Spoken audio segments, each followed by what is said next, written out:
Olá, eu sou Vanessa Iores e começa agora o Ideias em Tese, um programa pensado para discutir a importância da pesquisa acadêmica com doutores formados pela Unicinos.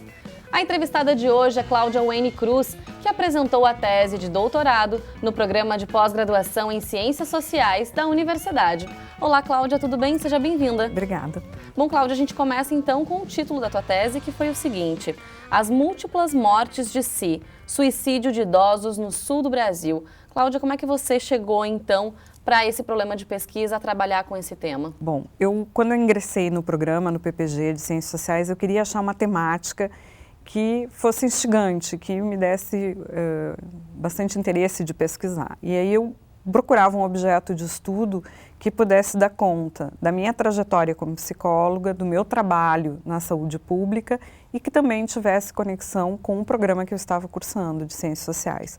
E o tema do suicídio, ele surge como uma perspectiva, como uma possibilidade após a leitura que eu fiz do clássico do Durkheim, O Suicídio, um estudo de sociologia. Então eu comecei a pensar nessa possibilidade como um tema que integrasse essas áreas que eu tenho diferentes inserções. E aí o acaso veio a meu favor, eu recebi um convite para participar de uma pesquisa nacional sobre o tema de suicídio de idosos no Brasil. E que uma parte da coleta da pesquisa foi feita no Rio Grande do Sul. Essa pesquisa foi coordenada pela professora Cecília Minaio, do CLAVES da Fiocruz, que é o Centro Latino-Americano de Estudos de Violência e Saúde Jorge Carelli. Então foi uma experiência muito interessante participar desse grupo nacional, que estudou 51 casos de suicídio no Brasil. Certo, Cláudia, como é que foi o desafio de falar sobre um tema como esse, que a gente sabe que existe muito tabu e muito estigma em volta dele? Sem dúvida foi difícil, né? Foi um tema que mobilizou muito também em mim, né, de querer estudar, de querer ouvir, e é um assunto que a gente não compartilha muito, porque as pessoas não suportam muito ouvir, né? Então, eu trabalho mais com o orientador, com as pessoas mais próximas, de poder compartilhar, né? E até esse fato das pessoas terem esse melindre de conversar sobre esse assunto, não te deu um estímulo a mais, então, pela importância dele, a importância de fazer um estudo sobre isso e de fazer com que as pessoas pensem mais sobre isso? Sem dúvida, sem dúvida. Até porque uma das questões que a gente percebe é que os sobreviventes, como a literatura chama, né, que são os familiares e as pessoas mais próximas do suicida, elas não têm muito com quem falar sobre isso. Esse é um assunto que também é calado dentro da própria família.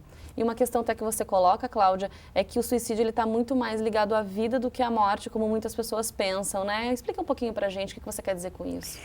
Porque se a gente começa a pensar quais são os fatos, né, quais são os fatores que nos fazem desistir da vida, a gente também começa a compreender o que nos une a ela, né? Então, é um paradoxo pensar na morte, pensar no que faz as pessoas desistirem de viver e o que faz com que elas queiram viver, né? E um autor me ajuda a pensar isso, que é o Viktor Frankl. Certo, você quer comentar também sobre outros autores que você utilizou como referencial teórico, então, em embasamento para a tua pesquisa? Foram vários. Existe um momento do referencial teórico em que eu falo das diferentes abordagens. Como ele é um tema muito complexo, ele permite muitos olhares, né? Então, eu falo no início do referencial teórico alguma coisa sobre a psicanálise, como a psicanálise vê, e principalmente o olhar freudiano, né, a psicanálise freudiana. Falo também do enfoque mais biológico, da psiquiatria tradicional, mas toda a tese ela é construída, então, dentro das ciências sociais, dentro da sociologia, né? Eu tive a sorte de dois grandes clássicos da sociologia escreverem sobre o suicídio, que é o próprio Durkheim e o Marx. Mas eu apresento as ideias deles, mostro as contradições, mas a abordagem é mais da sociologia compreensiva e de autores mais contemporâneos, como Schultz, Peter Berger. Você comentou que foi convidada, então, né, a participar de uma pesquisa nacional. Esse tema, ele vem sendo mais estudado, vem sendo mais abordado, então, pelos pesquisadores do nosso país? Sim, eu acho que até com as altas taxas de suicídio que tem se identificado, esse passou a ser um problema de saúde pública, né?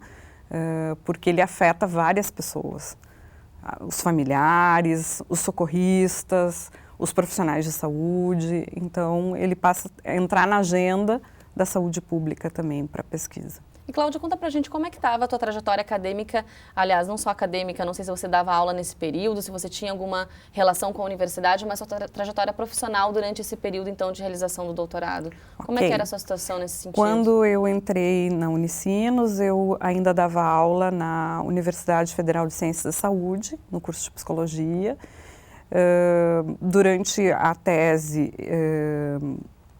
eu trabalhava no Departamento de Coordenação dos Hospitais do Estado, na Secretaria de Estado da Saúde, e sempre tive uma vinculação com a questão do ensino, porque eu trabalhava nesse departamento ligado ao trabalho de ensino e pesquisa dos hospitais. Mas esse tema que você quis tratar no doutorado não tinha uma relação direta com o trabalho que você desenvolvia na época? Não, direta não.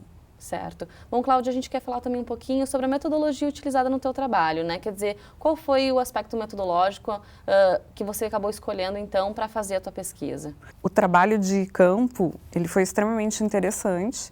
Nós íamos nas casas das pessoas que tiveram um caso de suicídio de idosos e fazíamos uma entrevista que se chama autópsia psicossocial, onde a gente reconstruía a história de vida dessa pessoa. Né? Então, esse foi o primeiro momento.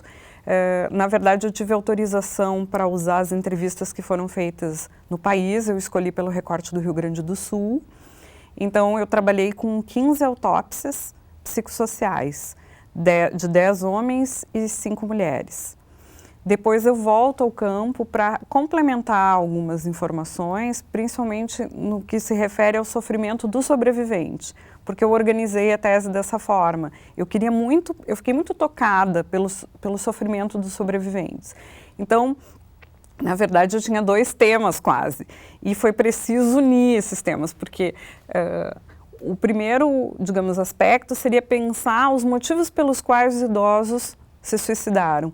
Mas eu tinha o interesse também de mostrar e poder trazer para a saúde pública e para o próprio programa o sofrimento dos sobreviventes, pensando em estratégias de prevenção e de cuidado deles. Então, como unir esses 2 temas? Aí foi o trabalho também da orientação do professor José Rogério Lopes, da gente poder pensar o suicídio como um evento crítico. Então, se eu tomasse por esse conceito de evento crítico, eu poderia pensar o antes, a história que ocasionou o evento crítico e os efeitos desse evento crítico. Tá certo, Cláudia. A gente vai querer saber mais detalhes sobre isso, então, no próximo bloco. Ideias em Tese faz agora um rápido intervalo. É um instante só, nós já voltamos.